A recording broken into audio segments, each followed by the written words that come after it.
রমনা বটমূলের পহেলা বৈশাখ থেকে শুরু করে সারা দেশে ছড়িয়ে ছিটিয়ে থাকা হাজার হাজার বৈশাখী মেলায় আমরা রং বেরঙের কত শত মাটির তৈরি জিনিস দেখতে পাই। আজ আমরা এসেছি একটি কুমারপাড়ায়, যেখানে আপনার ঘরের শোভাবর্ধন সুন্দর সুন্দর মাটির তৈরি জিনিসগুলো তৈরি হয়ে থাকে। এটি মুন্সিগঞ্জের শ্রীনগর উপজেলার ষোলগড় কুমারপাড়া। আজ আপনাদের দেখাবো কুমারদের বর্তমান পরিস্থিতি ও তাদের সুখ দুঃখ। তাই সম্পূর্ণ ভিডিওটি দেখুন, সঙ্গে থাকুন।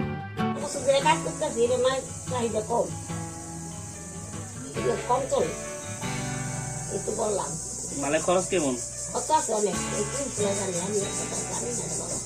আপনাদের এখান থেকে মালটা কোথায় কোথায় যায়? কোথায় যায় এই মালটা? এখান থেকে কারা কিনা নেই?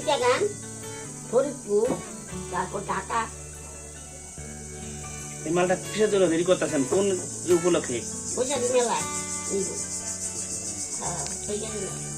গত বছর থেকে এবার কি বেশি বানাইছেন না কম বানাইছেন? এটার কারণ কি মনে করেন?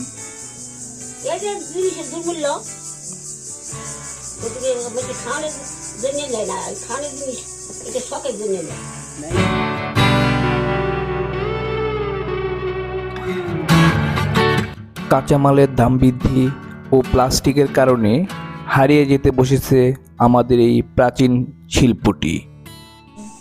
তারপরে মনে করেন রংকরণ, তারপরে তুলা লাগান।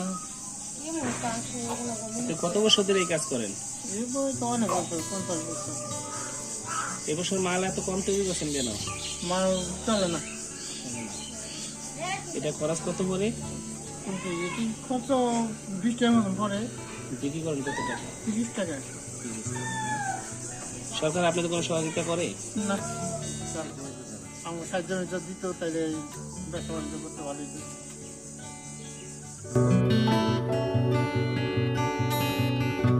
আমার নাম মিন্টু কুমার পাল। এই মালপত্র কম পাই গেছে, মালের চাহিদা অনেক কম।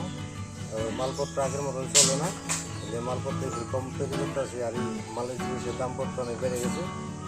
মাটি রঙের দাম, মাটির দাম অনেক কিছু বেড়ে গেছে, যে আমরা চাই পোষাইতে পারতেছি চলতেছে না, বুঝলেন। আর পাইকারপত্র কম, চাহিদা নেই, রঙের দাম তো বেশি, আমাকে পত্র নেই মাল খালি ধরে রাখছে। আগে শিক্ষা বিষয় কাম এই কাম ধরে রাখছে।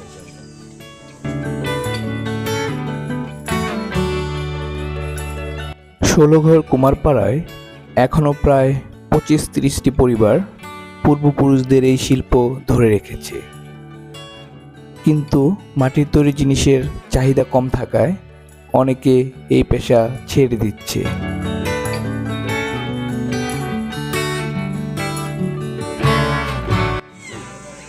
অনেক ওষুধ দেবে, দাম তো আগের মতো সব জিনিসের দাম বেশি। এখন মনে করেন এটি কইরা খাওয়ানো আমাকে অনেক কষ্ট হয়ে যায়,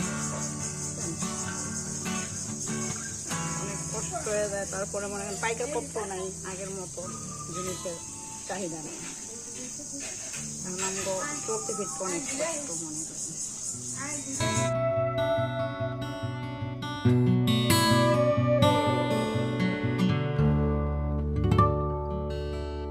বৈশাখী মেলাকে সামনে রেখে কুমাররা তৈরি করে লাল টুকটুকে বধূ, বিভিন্ন ধরনের পুতুল, জীবজন্তু, বিভিন্ন ধরনের ফল, আরও কত শত।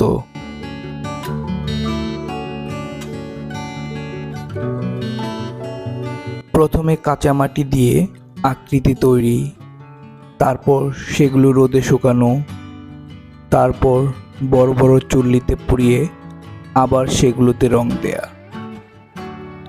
এক সময় কুমারপাড়াগুলোতে এই সময় অনেক কর্মব্যস্ততা দেখা গেলেও এখন আর তেমন চোখে পড়ে না।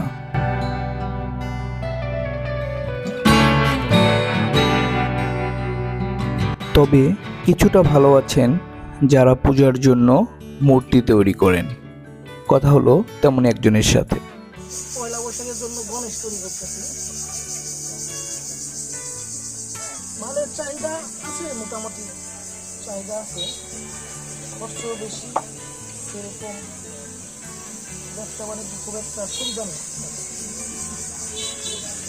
এই একটা গণেশে কত টাকা খরচ যায় আর কত টাকা বিক্রি করেন? একটা গণেশের মোটামুটি 600 টাকা খরচ হয়, বিক্রি 1000 টাকা 1200 টাকা এরকম পড়ে যায় একটা গণেশে। কয়দিন লাগে একটা মাল বানাতে? কয়টা মাল বানাতে হয় একদিন? এই যে মনে করেন যে 50টা মাল বানাইতেছি, মোটামুটি 1 মাস 10 দিন এত সময় লাগে যায় 50টা মাল কমপ্লিট করতে। আপনাদের মালগুলো যায় কোথায়? আমরা এখান থেকে তৈরি করে নারায়ণগঞ্জ নিয়ে যাবে, নিয়ে পরে দিতে হয়। মানে এই শিল্পে আপনি কিভাবে আসলেন, পারিবারিক না নিজেরই? না পারিবারিক না, আমি আমার উস্তাদ আছে, উস্তাদের মাধ্যমে কাজ শিখে এখন আমি নিজে আর কি 4 বছর ধরে নিজে কাজ করতেছি।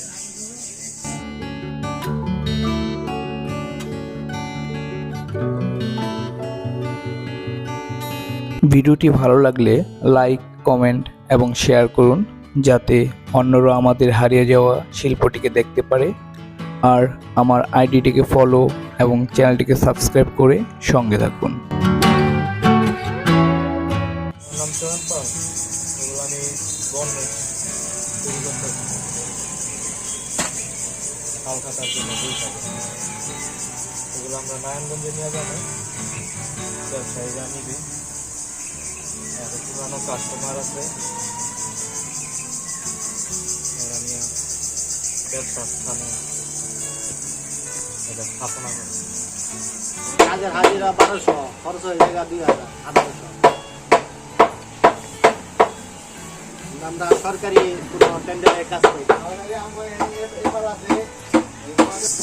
শত শত লাল টুকটুকে শাড়ি পরা বউ, এক মৃৎশিল্পী যিনি তার নিপুণ হাতে এই জিনিসগুলো তৈরি করছেন।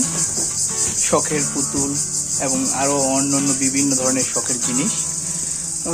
সামনে হচ্ছে বৈশাখী মেলা। বৈশাখী মেলাকে সামনে রেখে বৈশাখী মেলা, গলিয়া, বিভিন্ন ধরনের অনুষ্ঠানকে সামনে রেখে এই মাটির তৈরি খেলনাগুলো তারা তৈরি করছেন।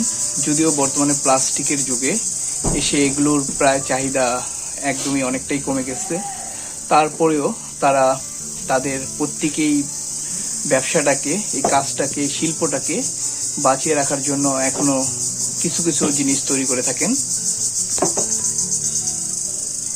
তো এই জিনিসগুলো আপনারা শোপিস হিসাবে সেই 90 দশকে ফিরে যাওয়ার জন্য আপনারা আসলে কিনতে পারেন। স্মৃতি হিসাবে এই জিনিসগুলো সেই আপনাকে 90 দশকের সেই ছোটবেলার সেই বৈশাখী মেলার স্মৃতিতে ফিরিয়ে নিয়ে যাবে। তো আমার সঙ্গে থাকুন এবং সম্পূর্ণ ভিডিওটি দেখুন। ধন্যবাদ সবাইকে।